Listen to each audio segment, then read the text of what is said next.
I built a $2,300 safety net working a job that I hated. Here's what happened. I didn't quit with no plan. I interviewed for jobs from a position of power, and I landed one that paid $3 more per hour. Most people think you need to save a whole bunch of money to quit.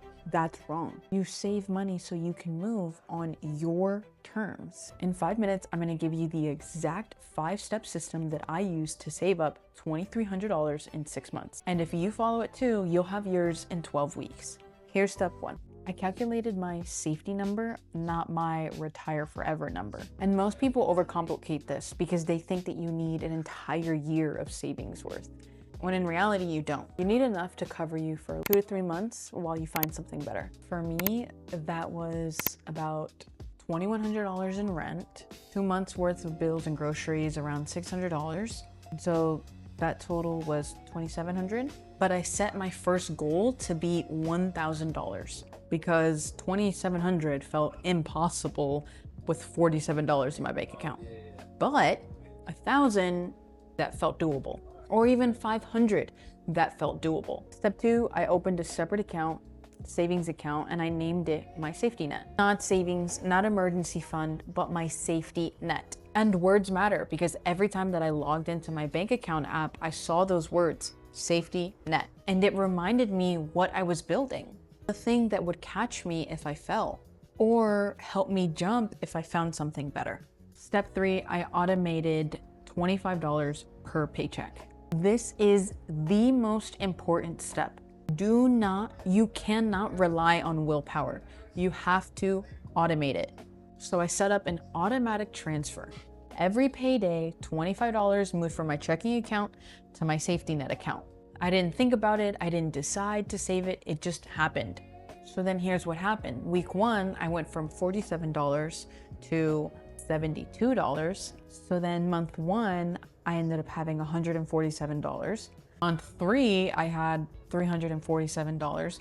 And month 6, I had $847. $25 per paycheck didn't feel like much, but over 6 months, it compounds. Step 4 is add 1 extra source of income. I didn't burn myself out. I didn't start 20 new side hustles. I picked up 1 extra shift per month at my job. So that extra $100 to $150 went straight into my safety net account. And if you can't do extra shifts, then sell something. Freelance once. Do a DoorDash or Uber Eats order or Instacart. Do one thing that adds $100 per month. Just one. Because in 6 months, that's an extra $600. Step 5 is I cut expenses that weren't helping towards my safety net. I didn't cut coffee. I didn't stop seeing my friends. I did cut 1 subscription that I wasn't using. That was an extra $15 a month saved. I stopped eating out twice a week. That was an extra $120 a month saved. And I stopped buying random Amazon impulse buys. And that was an extra $50 a month. So the total of all of that is $185 per month that I was immediately putting into my safety net. So let me show you the math on that. $25 per paycheck equals $50 a month. 1 extra shift a month came out to $100 to $150 a month. And redirecting all of that money that I would spend on my safety net was $185 a month. So that total was already $385 per month that was going into my safety net. So 6 months later, I had $2,300 in my safety net account. And here's what that did for me. I started applying to jobs that I actually wanted, not just jobs that I thought would hire me. When I got interviews, I showed up differently. I wasn't desperate. I wasn't performing. I was asking about their culture, their management style, and whether or not they were a good fit for me. And you know what happened? I got a really good job offer. $3 more per hour, friendlier people, friendlier environment. But here's the real moment. During negotiations, they tried to lowball me at the starting wage. And I said no. I said no. Because I knew if this didn't work out, I'd be fine. I had my safety net. And you know what they did? They came back 2 days later with a way better offer. I didn't have to quit my job with no backup. I left when I was ready, on my terms and for something way better.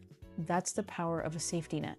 It's not about quitting recklessly. It's about having options. And let me be clear, you don't build a safety net to burn bridges. You build, you can cross better bridges. When you have a safety net, you interview differently, you negotiate differently, and you choose differently. And if you're thinking, but what if I save all this money and never end up quitting? Good.